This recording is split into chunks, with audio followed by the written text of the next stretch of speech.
Today we're taking a look at these college basketball matches, which are happening on Monday, February 27, 2023, and giving you our team and total picks for today. Welcome back to High Stakes. Before we dive into our video, don't forget to subscribe and push that notification bell to get notified as soon as we release these sport prediction videos, and make sure to watch it till the end so you don't miss any of our picks. Also check out our Patreon if you want access our premium picks. Our Patreon is a way for us to help you improve your chances of making more money. You will find the link in description and comments section below. One more thing before we start, check out our new channel High Stakes Props and Parlays, where you can find our player props and parlay picks predictions. You will find the link in the description and comments section below. North Carolina vs Florida State.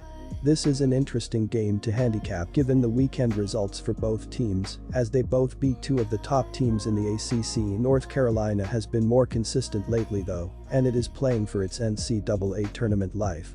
The Tar Heels beat Notre Dame last Wednesday before taking down number 6 Virginia on Saturday, putting them squarely on the bubble.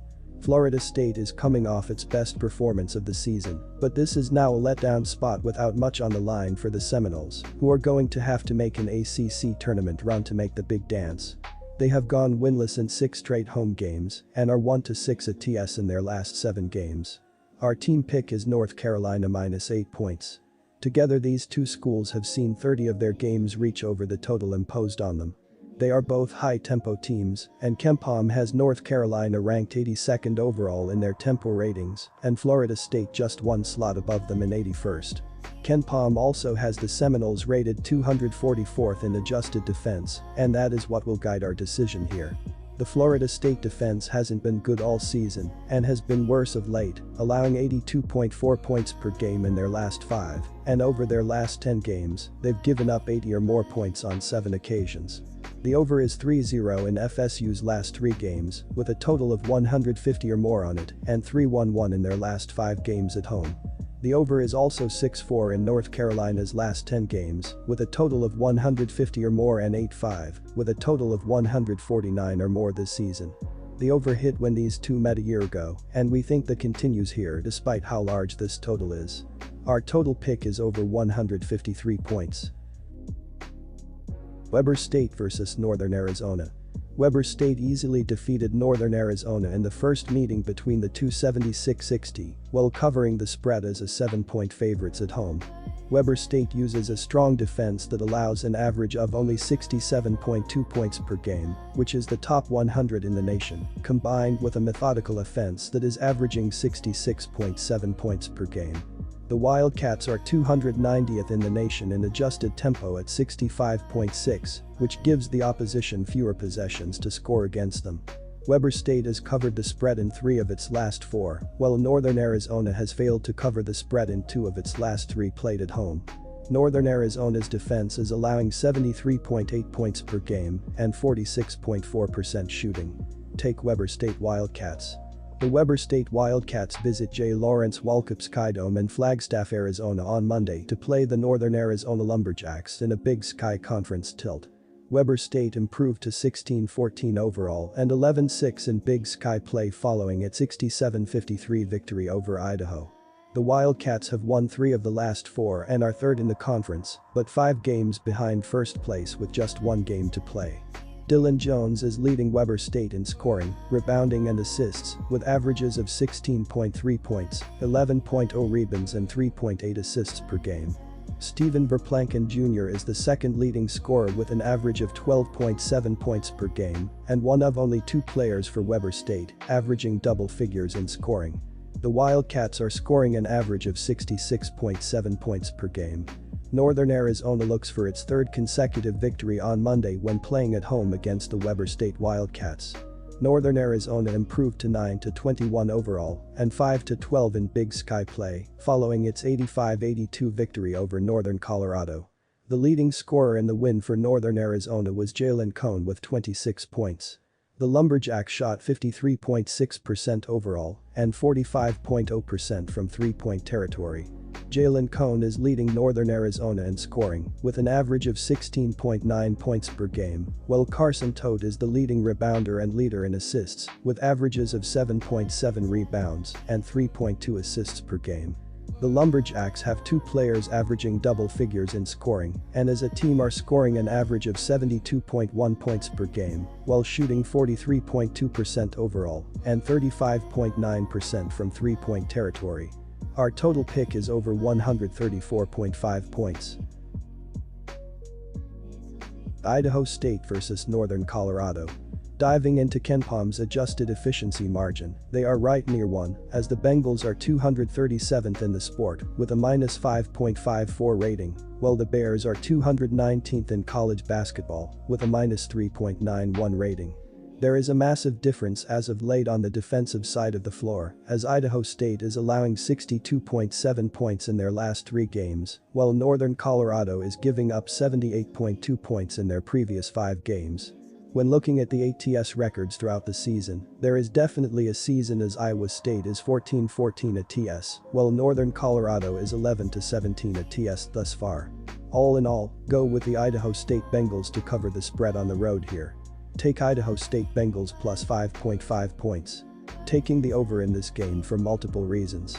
Last time these faced off, the game went 28 points over the total set at 145. Granted, the game did go into overtime, however they had this line covered easily in the second half. Both teams average about 70 points per game on the season, with Northern Colorado averaging 72.8 and Idaho State averaging 68.9. In addition, both teams are allowing opponents to average over 70 points per game on the season, with Northern Colorado allowing opponents to average 77.4 points per game and Idaho State allowing 70.1. Both teams rank in the upper percentile in terms of adjusted tempo, meaning we can expect both teams to work quick on both ends of the court, resulting in more possessions and in turn more points. Idaho State has gone over in 5 of their past 7 games against a team with a losing record, while Northern Colorado has gone over in 5 of their past 6 games overall, making me confident in taking the over for this matchup. Our total pick is over 148 points. Sacramento State vs Portland State. The home team has won 8 of the last 10 meetings between these clubs, with Portland State winning 4 straight meetings against Sacramento State at home. They have covered the spread in each of those 4 games, narrowly doing so in the last 2, covering it by 0.5 points in each contest. Neither the Vikings or Hornets have been dominant on either end of the floor this year, so expect this game to stay relatively close. The big advantage the Vikings have is Cameron Parker, as he is by far the most dynamic player in this game. Assuming this game stays close, the Vikings edge the Hornets due to them having the best defensive player. That could be a likely scenario for this contest as well. The Vikings are not playing great basketball of late, as they are 1-4 in their last 5 games at home. However, Sacramento State has dropped 7 straight on the road, but have not been blown out, especially in the last 2 games, where they have lost my combined total of 6 points. Look for this to be a close contest of nearly won by Portland State. Our team pick is Portland State Vikings at -2.5 points. The Hornets have been led in scoring this season by Zach Chappell. He averages 13.5 points per game on solid efficiency. The Hornets are a great rebounding team, led by Callum McRae's 9.3 rebounds per game. The Hornets struggle on the offensive end, however they are a decent 3-point shooting team. Defensively, the Hornets have been good, limiting opponents to 67 points per game. The Portland State Vikings are currently the 6th seed in the Big Sky, having a record 12-17. The Vikings are coming off of 2 consecutive losses, most recently losing 91-78 to the Montana State Bobcats. Cameron Parker had a great game against the Bobcats, dropping 26 points and 4 assists in the loss. Cameron Parker has easily been the best player for the Vikings this season. He averages a team-high 18 points and 6.1 assists on over 42% shooting from 3. The Vikings are a slightly above average offensive team, scoring over 76 points per game as a team. Defensively, the Vikings have been extremely inconsistent, allowing their opponents to shoot high percentages. Our total pick is over 141 points. Montana vs Idaho. Montana beat Idaho by 11, covering the spread too, despite only shooting 33.3% on threes in the first matchup. That's well below their three-point percentage for the season and lower than Idaho's opponents usually shoot from beyond the arc. If the Grizzlies could beat them by 11 despite not fully taking advantage of their great three-point shooting against a terrible three-point defense, I'd hate to see what happens when they're hot.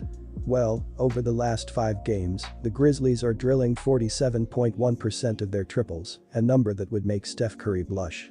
Expect them to get plenty of open looks and knock them down en route to a blowout victory in this one. Take Montana to beat the spread. Even though both teams have been solid this year, Idaho is ranked 272 out of 363 teams in adjusted tempo, and the home team usually dictates pace. The previous matchup between these teams was also very low scoring. Montana won that matchup 67-56. This should be another slower tempo and lower scoring game. Take the under 138.5 points. Baylor vs Oklahoma State. Baylor has found its groove and will win with or without George against an OSU team that's fading at the wrong time. The Bears are a championship program with an understanding of the big picture, while the Cowboys are looking to make a statement today. They might be able to hang with the Bears for a good portion of Monday's game, but they don't have the guts to beat Baylor, given their confidence level. Motivation can only get a team so far, especially against elite competition. Take Baylor minus 1.5 points. I'm siding with the under in this matchup. This is a quick turnaround for both teams, which worries me that they'll be thrown out of their usual routines. Baylor may also need some time to adjust and get into the flow of the game if George is unable to play. Oklahoma State has one of the nation's best defenses, so it won't be easy to fill the void if George is sidelined. The under has hit in 4 out of Baylor's last 5 road games. The Bears aren't exactly elite defensively, but they found a way to hold Oklahoma State to 58 points on 23 of 60, 38% shooting earlier this season. That shows just how limited the Cowboys can be offensively. I'm expecting both teams to take time to get into the flow of this game. Give me the under 143.5 points. Montana State vs Eastern Washington. The Eagles have won 18 of their last 19 games and 11 straight home games. They have played well offensively at home, scoring more than 80 points per game, while making over 52% of their shots. They've also taken advantage of their opportunities at the charity stripe, making over 77% of their free throws. They do a good job finding the open man, and they're very aggressive on the offensive glass, which will give them more scoring chances. The Bobcats have played well defensively, but they haven't been as good on the road. They gave up 70 points at home in their first meeting against the Eagles and will have a hard time slowing them down in this game. The Bobcats have won 4 straight games, but they split their last 2 road games. They have struggled offensively on the road, scoring less than 70 points per game. Their ball movement isn't very good, and they don't rebound the ball as well as the Eagles, so don't expect them to get a lot of extra scoring chances against them. They've also been careless with the ball on the road, which will lead to easy scoring opportunities for the Eagles. The Eagles play well defensively at home, holding opponents under 70 points per game, and won't have trouble keeping Montana State's offense in check. Go with Eastern Washington to cover the spread. Take Eastern Washington Eagles minus 3 points. Raekwon Battle is the offensive leader for Montana State this season, scoring 17.1 points per game on 47.4% shooting from the floor. Jubril Bello is second on the team, scoring 5.7 points as the only other player in double figures to go along with team-leading 6.1 rebounds, and Great Osaber averages 9.8 points per game as well. Darius Brown too averages 8.9 points to go along with a team-leading 4.7 assists per game. The Eastern Washington Eagles return home Monday night 14 games above .500, following an 8-point loss to Idaho State that ended a long winning streak. Offensively, Eastern Washington struggled, making only 40% of their shots and committed 19 turnovers to score just 63 points in the loss. Defensively, Eastern Washington played well, holding Idaho State to only 41.8% shooting, but the Bengals made 10 long balls and 15 free throws to secure the victory. Steele Venters is the offensive leader for Eastern Washington this season, averaging 14.9 points per game and 45.8% shooting. Angelo Allegri averages 13.3 points per game, and Therese Davis is averaging 10.1 points per game as well. Casey Jones leads Eastern Washington, averaging 5.7 rebounds to go along with 7.6 points per game as well.